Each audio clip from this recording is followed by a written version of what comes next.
Mos e hani furrën. Të gjithë po flasin për pakut të humbra në TikTok. Pra është ky thjesht një mashtrim i madh në Kosovë? Ky trend që bëri bu jashtë vendit, tashmë ka mbërritur edhe tek ne.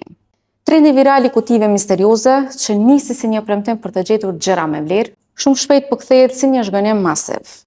Kutitë e paguara shtrenjtë po rezultojnë të jenë të mbushura me produkte të lira dhe jashtë mode, me vlerë shumë fish më të vogël se çmimi i blerjes. Rrjetet sociale janë mbushur me ankesa, që theksojnë se shumica e produkteve janë të cilësisë së dobët, të krahasueshme me ato të dyqaneve gjithçka €1. Në vend të gjërave me vlerë, blerësit po gjejnë kablo, shampon, këllëf të vjetër telefoni, lodra plastike dhe aksesor koti të papërdorshëm. Kjo diferencë e madhe e kthen trendin në një humbje të pastër financiare. Ndryshe nga tregjet ndërkombëtare si në Amazon, në Kosovë shitësit janë kryesisht individ anonim në rrjetet sociale, duke e bërë të vështirë gjetjen e tyre dhe marrjen e përgjigjeve. Pra, mungesë e plotë e llogaritënies.